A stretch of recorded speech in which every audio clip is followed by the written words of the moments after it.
হিন্দিতে একটা কথা আছে, শাদি কা লাড্ডু जो খায়া ও পস্তায়, जो নেই খায়া ও ভি পস্তায়। এই কথাটা শুধু আমি, আপনি বা তোমরা মানি না, মানেন আমাদের সিনেমা সুপারস্টার গুরুদেব দেবদাও পর্যন্ত।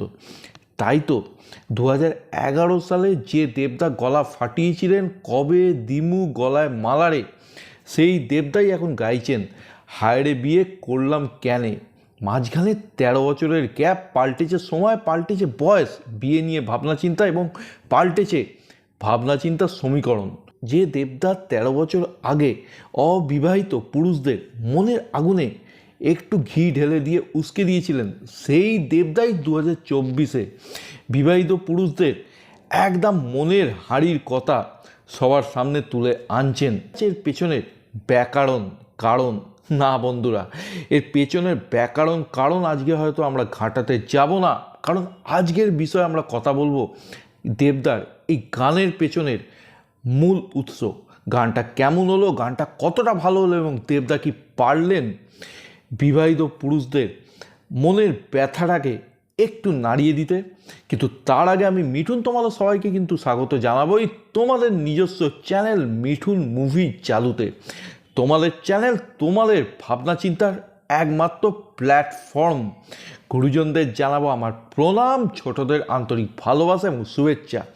সঙ্গে থাকো, দেখতে থাকো মিঠুন মুভি জাদু। বন্ধুরা, আমরা প্রায়শই একটা কমপ্লেন করি, বাংলা মুভিতে সেরকম গান আজকাল আর হচ্ছে কোথায়। আমরা সেই পুরনো যুগ মানে 2013, 2014, 2010 বা তারও আগে 70s 80s রেফারেন্স দিই, সেই সব গানগুলোকে এখনও শুনি বারংবার। কিন্তু বাংলার ছবিতে মাটির গান, মাটির গল্প বলে এরকম গানের অভিযোগ কিছুটা হলেও হাল আমলে আমাদের উইন্ডোজ প্রোডাকশন কিন্তু ঘুচিয়েছেন। আগের রঙ্গবতী বলি বা হালফিলের ডাকাতিয়া বাসি বলি, প্রত্যেকটা গান কিন্তু মানুষের মনের মণিকোটায় একেবারে পার্মানেন্ট জায়গা করে নিয়েছে। কিন্তু যখন দেবদার প্রসঙ্গ আসে, দেবদার ছবিতে আগের মতো গান আর হচ্ছে না। প্রধান টনিক সাজবাতি একের পর এক সুপারহিট মুভি হলেও গান কিন্তু মানুষের মনে থাকছেন না। এবার দেবদা রিটার্ন করছেন কমার্শিয়াল জোনে, মানে কমার্শিয়াল মুভিতে, তবে কোনো রিমেক বা কোনো টুগলি ইন্সপিরেশন গল্প নয়, একেবারে মাটির গল্প, মাটির মানুষের গল্প। তার সাথে দেখতে পাওয়া যাবে বারকা বিস্ট এবং সকলের প্রিয়তমা ইদিকা পলকে। দেবদা বহু বছর পর কমার্শিয়াল মুভিতে ফিরছেন, সেখানে নাচ থাকবে, অ্যাকশন থাকবে, সুন্দরী নায়িকা থাকবে। গান না থাকলে হয়?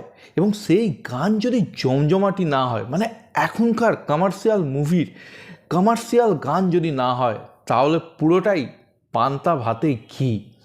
এর আগে দেবদার রাজার রাজা গানটা বেরিয়েছিল, যেটা একটা সেলিব্রেশন পুজোর সং ছিল, সেটাকে নিয়ে বিস্তর আলোচনা সমালোচনা সবই হয়েছে।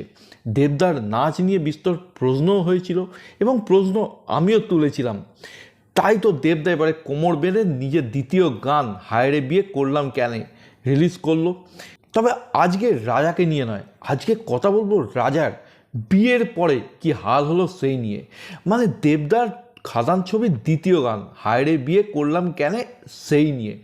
দেখো, এই যে মাটির গন্ধের কথাটা বললাম, সেটা হাল আমলে উইন্ডোজ প্রোডাকশনের মুভি ছাড়া আর কোনো মুভি থেকে কিন্তু পাই না। আমরা রঙ্গবতীর কথা বলি বা হালফিলের ডাকাতিয়ার বাসি বলি, প্রত্যেকটা গান মানুষের মনের মণিকোটে একেবারে পার্মানেন্টলি সেঁটে গেছে, মানে মানুষের ভালো লেগেছে।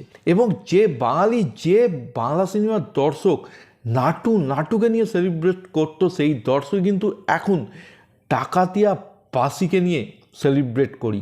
এবং মাঝে মাঝে ননিচোরা বাউলের সেই কথাগুলো উফ, একেবারে লাজবাব লাজবাব লাজবাব। তবে সেই ব্যাপারকেই এবার টক্কর দিতে, মানে সেই রকমভাবেই একেবারে নতুনভাবে নিজেকে উপস্থাপনা করতে দেবদাও কিন্তু প্রস্তুত তার খাদান মুভির মাধ্যমে। খাদানের নতুন গান হায়রে বিয়ে করলাম ক্যানের মাধ্যমে একটা মাটির গন্ধ আছে।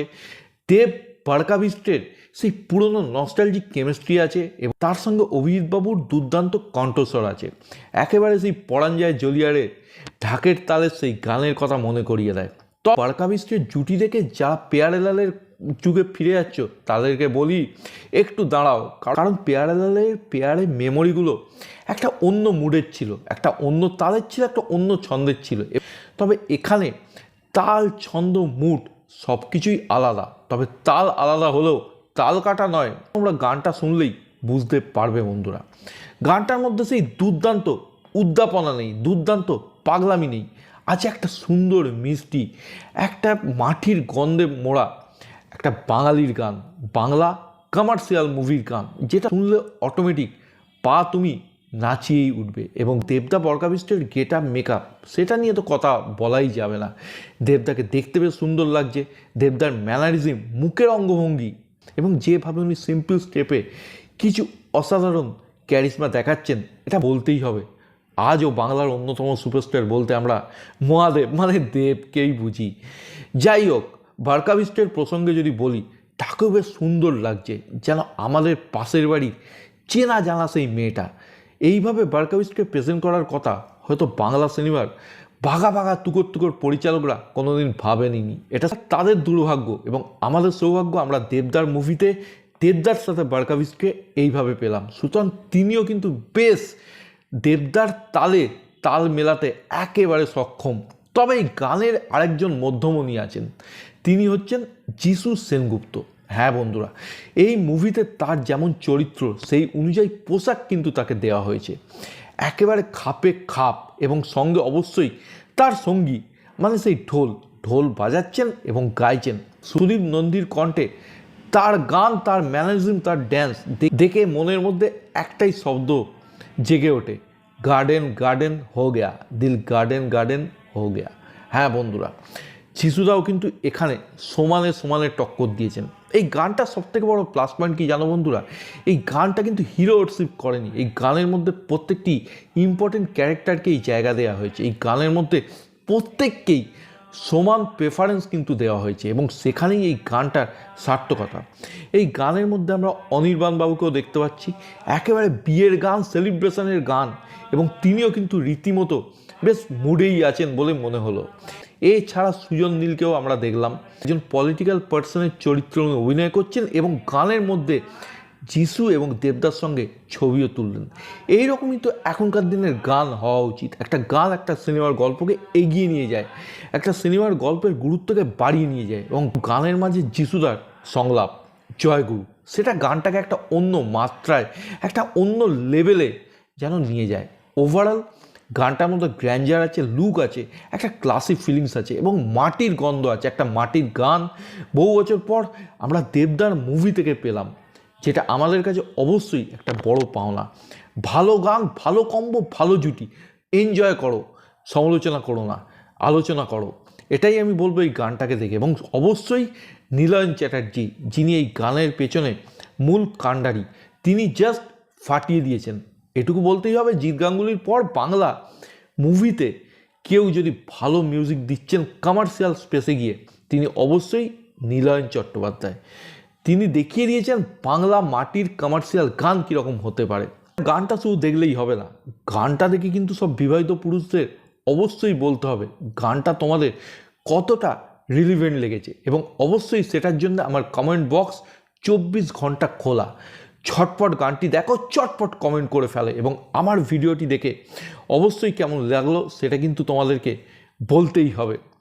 যদি ভিডিওটা কিঞ্চিত ভালো লাগে তাহলে অবশ্যই ছোট্ট করে একটু লাইক করে দিও, শেয়ার করে দিও, ভিডিও বা চ্যানেলে নতুন হলে সাবস্ক্রাইব করে দিও এবং ফার্দার নোটিফিকেশনের জন্য বেল আইকনটা কিন্তু ক্লিক করে দিও। সকলে ভালো থেকো, সুস্থ থেকো, টেক কেয়ার, বাই বাই।